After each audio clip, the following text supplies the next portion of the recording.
Hi, I'm gonna do a movie review of a film that was just released today, Happy Gilmore 2. I usually don't do, reviews of movies that were just released. I usually do ones, when I was growing up, when I was a kid. But I decided today to do this one as the film was released today. Um, Anyway, here's the Happy Gilmore 2. Oh, it's gone off now. There you go. Oh, hold on there. It's backwards anyway. But yeah, there's been a lot of sequels of films many years later, like Zoolander. And Zoolander in 2001, fucking brilliant film, hilarious. I've seen it many times. The second one, fucking an abomination. It was absolutely shit. I don't know how I managed to watch all of it.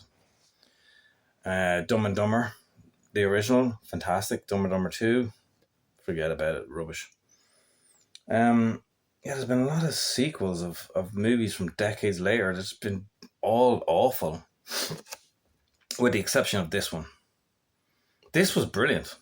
Happy Gilmore 2 was fucking brilliant. I was laughing my ass off from start to finish. It was brilliant. I'm surprised.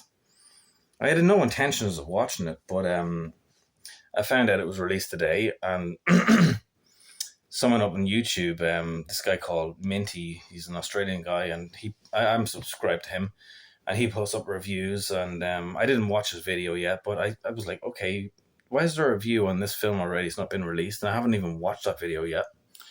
So I'll probably watch it now. I don't know, but once I saw that, I was like, this film's been released. I didn't realize it was released today. So he was doing a review because he's in Australia, it was released, earlier there.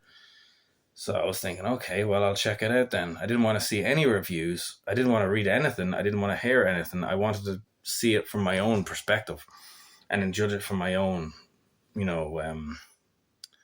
reasons, you know what I mean? So, once I saw that the film was up there, up online, I was like, okay, gotta watch this. Brilliant quality copy up online. And yeah, it was, I just can't believe it. There's a lot of cancel culture shit today.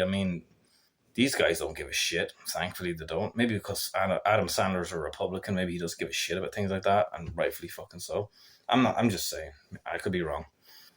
He is a Republican, but what I'm saying is that I don't know if that's the reason he doesn't give a shit about cancel culture. But yeah, fuck cancel culture.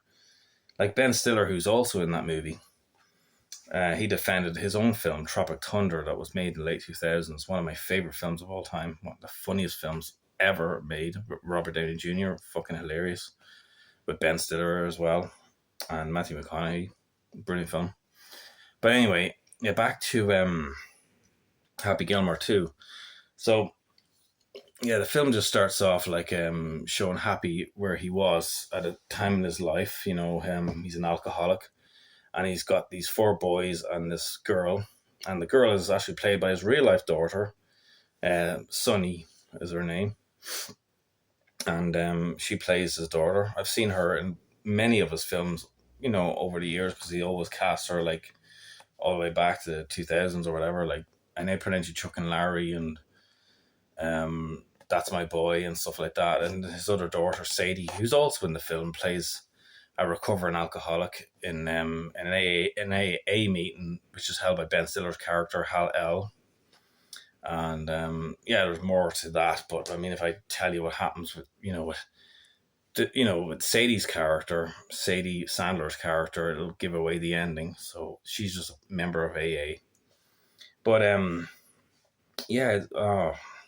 it paid homage to many characters like Bob Barker, from The Price is Right, who's in the first film, and he did that skit with Adam Sandler when Bob Barker's in the hospital bed and they beat each other up. It's fucking hilarious, and Bob Barker always wins, But there's a bit where Adam Sandler and Christopher McDonald, who plays Shooter McGavin,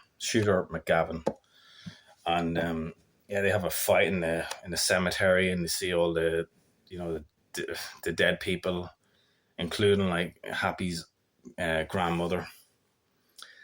And you see Chubbs, which was Carl Weathers, who also passed away a couple of years ago, I think it was. And it's all in the hips. Yeah, great. That was very, very funny. He's also great in Predators. If you know him, he's great in that film as well. And Rocky as well. Um, so yeah, I mean, so basically, the film just he's wanting to send his daughter off to college in Paris, and he doesn't have the money for it because he's flat out broke and he's an alcoholic, and he just wants to spend all his money on booze, drinking whiskey. He's got all his alcohol like hidden in like all the way down to golf balls. He just unscrews the golf ball and drinks out of it. A cucumber, unscrews it, drinks out of it. Everything, like I mean, everything he can, everything there is, he just unscrews everything and drinks out of it. A mobile phone, unscrews it and drinks out of it.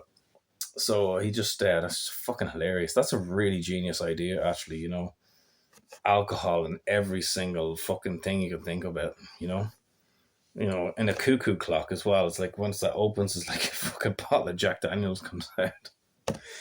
And yeah, the sons are hilarious. They're talking about like yeah, my work today was great, but like they're doing this stupid thing where they got like something that represents a dick in the middle of their legs, and they're like humping it up in the air, like like a fire hose, or like basically another one of the guys is working at the airport, and he's got one of those glow sticks, and he's got it in between his legs. It's fucking hilarious. And yeah, and then they're mooning everyone. They're showing their arses like at the in the car window when they're driving off. Oh, it's fucking mad. See, all that kind of dirty humor I've always loved. It's always fucking hilarious. I'm glad to this day. I'm glad these days that people still make those kind of funny kind of stuff. Whereas like people who might be offended, a bunch of pussies. I mean, fuck them. I mean, they have to fucking come along and ruin everything. But at least Adam Sandler with this was very, very funny, and Steve Buscemi, um, he's got a very small part in it, and plays the weirdo across the way who starts doing all this ballerina dance and stuff and everything like that, and he gets beaten up by Adam Sandler's boys and it. But yeah, anyway, yeah, so I'm getting so sidetracked with the whole film because I've just after watching it literally about 2 minutes ago after finishing it, and like I said, it was just released today, literally today, the 25th of July 2025, so which is today. So anyway, yeah. So anyway, he wants to send his daughter off to college, and he decides to go back into being a golfer. And he meets all these famous golfers like Rory McIlroy, who's from Northern Ireland. A load of famous ones that I'd never heard of before, but I mean, I looked them up and they were obviously famous. But famous in America, a lot of American golfers. But like, I'm not into golf, so I don't know any of these people. But they were obviously big in the golfing life. And so yeah, basically, Happy, he comes in fifth, and he's him and these other golfers, fight against this team of like they want to do this weird. They have this weird thing where like the opposing side, like they swing their hips and then they just manage to swing the ball like really across because apparently they had something done to their hips and they had like a tennis shoe up their asses or something. Sounds silly, right? But anyway, yeah. So you got those people in the film, and then Shooter McGavin, he's also in the film. Obviously, he's in the mental institution, and he gets released by the main bad guy. But Shooter McGavin's like, no, I'm not having anything to do with this. What I mean? So he turns to be a good guy at the end. I don't really want to give away too much, really. I don't think I should do that, But no, I just want to give a heads up as to how funny it is, and it's really, really a good film. There's so many moments that could stand out. Like it's just from start to finish, it's just very, very funny. But yeah, just trying to think if there's anything else I could say about the film. No, I can't think of anything else to say about it. It's just really funny to watch, and yeah, just give it a chance. And it's just one of these sequels that many decades later is just actually really, really funny. Okay? Okay, this is me, Connor Smith, over now. Bye. Bye.